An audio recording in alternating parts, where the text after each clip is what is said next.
Welcome to my preview of the Chick-fil-A Peach Bowl featuring number 12, 11-2 Pittsburgh going up against number 10, 10-2 Michigan State, 7 p.m. Eastern Time, Thursday, December 30th on ESPN.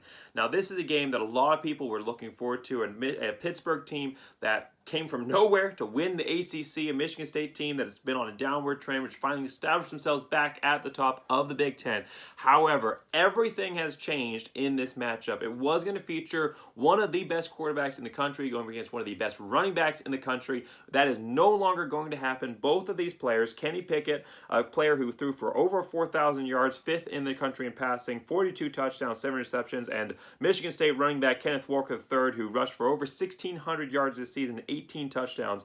Both of those players have said, we don't care about our fan bases, we don't care about our teams and the players that got us to this moment, we don't care about the universities that gave us this opportunity to compete. We're all in it for the cash. We don't care about you or college football at all. We're moving on to the next level. It's really absolutely just destroying college football, not just the postseason, but it's making the regular season less meaningful as well. These players and all players that decide to move to before the season is ended, and the season is not over until bowl season is over, that decide to move on to the next level in any bowl game, and decide to move on to the next level before bowl season ended and not play for their teams in their bowl season, which they have been fighting for and working towards, all of those players deserve to be roundly condemned. It's absolutely despicable. It is a massive trend in college football, which I said is ruining the sport that got these players to where they are, even gave them this opportunity to go out and earn that cash that they are now seems to have all in their mind and only focus that they care about.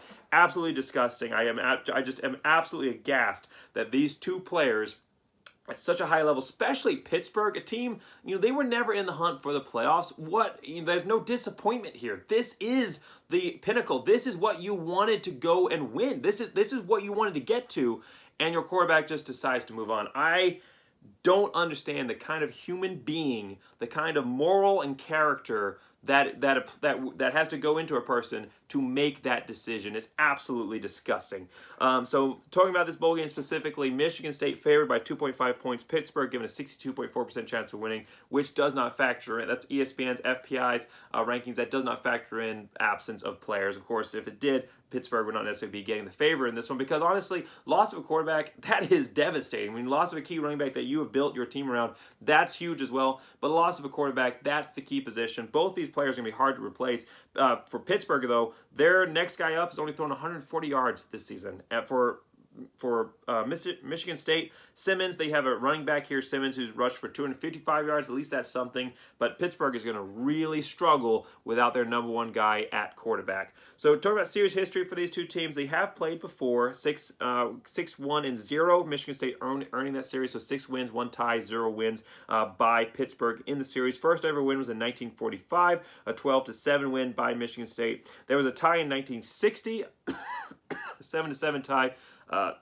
Sorry, I've been talking for a long time and doing a ton of videos tonight. And 7-7 tie there in 1960 between the two programs. And the last ever win was in 2007, a 17-13 win by Michigan State. Record reviews for these two programs, shooting well above average. A Pittsburgh team that has been mediocre at best over the last few seasons, rising to prominence in a weird year for the ACC, where great teams like Clemson and North Carolina had major down years, and teams that have not been great, looking at North Carolina State, Wake Forest, Pittsburgh had huge upsides this season, getting into the top 25 and even the top 15. So this is a great year for all those programs I just mentioned, and Pittsburgh was among them. So 6-6, what I was projecting, 7-5 with Athlon Sports, of course, shooting well above that. For Michigan State, they have been on a major downward slope. 2-5 last season, 7-6 the year before that. Athlon Sports was thinking 4-8. I had a little more faith in them. I thought 5-7, maybe even a 6-6 bowl eligible season. They went well beyond that, sitting here in a New Year's Six bowl. And it's just unfortunate that the main guy that got them to that point, of course, it's a team effort, which of course Walker should realize, but it's just such a shame that the guy that they have leaned on and relied on to get to this point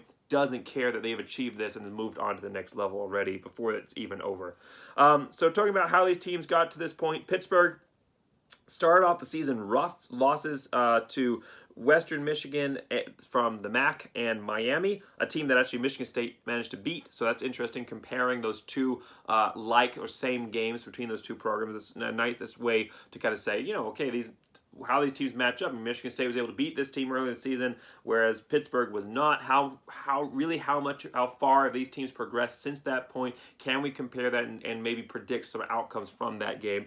However, Pittsburgh really righted the ship along the way here. Wins against Clemson, North Carolina, and then of course Wake Forest to finish off the season with that ACC championship win. 45-21 dominant win by Pittsburgh over Wake.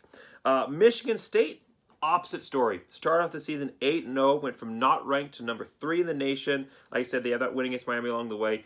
Wrapped it all up with a win against Michigan. However, the following week, they lose, or I think it was the following week, I might be wrong with that, but a couple games later, or at least the following week, they lose to Purdue, who has just been slashing playoff season hopes this season. We have wins against Iowa and Michigan State, while both those teams were sitting in the top 5 looking at playoff spots. So they lose to Purdue, drop to number 7.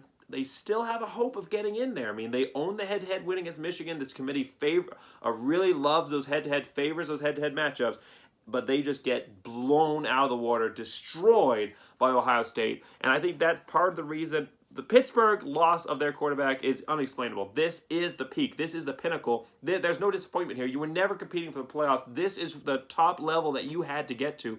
I have no idea why he's leaving. Michigan State, a little more understandable. This is a major letdown from what they thought they were capable of achieving. However, there's no excuse for abandoning your team at the final moment, and that's exactly what Walker has done here. So top players, obviously the top players are the ones I've mentioned, and they're not going to be playing, so we got to find some other ones here. So looking at Pittsburgh, I'm going to look at their wide receiver here, Jordan Addison, who's had an incredible season for them, 1,479 yards receiving, 17 touchdowns, 15.9 yards per carry. He's going to be a guy that Pat is going to definitely want to lean on, that he's going to want to focus on. He's a guy that can maybe, make up for the absence of Pickett. Honestly, what I'm hoping for is that Pittsburgh has an amazing game through the air, shows that it was a receiving core that really built this team, that Pickett was just an accessory. That would be the ultimate revenge blow here for Pittsburgh for what Pickett has done to this program. However, I'm not sure that's exactly what's going to happen, but I think this player here is going to be a key impact player in maybe bridging the gap between these two quarterbacks. For Michigan State, it's going to now be on their quarterback, who's had a good year. Peyton Thorne has thrown for 2,886 yards, 24 touchdowns, 9 interceptions. Also run for 177 yards and 4 touchdowns. And now the aerial attack, which has not necessarily been what you've relied on. You've had a balanced attack with a heavy emphasis on the run game. That's going to become your focus. He's got to become not an air raid style quarterback, but he's got to be a guy that can go out there and win this game when the focus and the pressure is completely on him. So keys to the game here. So for Michigan State, it's really going to be overcoming the loss. And really, I'm going to kind of use the same key for both these programs. Overcome the guys who left. Next man up mentality. You're both top 15. You're in a New Year's Six bowl here. Play like it. The great teams are able to come up and win and be competitive no matter what. That's what recruiting is for. That's what getting to this level. That's what having this level of success is for. It attracts recruits to your programs. Unfortunately, both these teams are in tough situations where they haven't been at a level where they could really recruit the type of players that are going to want that are wanting to go and play at elite football. Neither of these programs have been there the last few years, so they might be lacking a little bit in the depth area. We'll have to see how that next man up mentality works out. But for both these programs, that's the key. So for Michigan State, leaning into that passing game, you have a good passing game, 245.3 yards per game. For Pittsburgh here, you've got some running backs. The top running back here is only 635 yards rushing, and they've only averaged 154.1 yards per carry, so it's probably time to lean into that running game. Someone's got to step up. You've lost your main guy here in Pickett. The team should be angry. They want to prove they can do this without him, that he's not as important as he thinks he is. Pittsburgh's got a lot to play for. Both these teams have a lot to play for with these two players that have abandoned them at the key moment. They have a lot to play for to prove that they can go out and win despite that. So my prediction on this one is that I think that these two selfish players turn a great game into not a subpar contest, but less than what was expected in between two great, incredible matchup to maybe a good matchup, but not necessarily exactly what we were thinking here. I think that Michigan State is able to survive due to the efficient passing game and the fact that they still have their quarterback, which I think is the more important position to lose in this one. So I think that, honestly, if these two teams were evenly matched against each other and had both these two players, I think it might be a little bit of a different story, but I think that Michigan State is going to get the win in this one. Thanks for watching this video. Make sure you like, subscribe. I'm previewing every single bowl game this season. Make sure you check out that playlist. It's in the description. Like I said, thanks for watching, and as always, go Big Blue!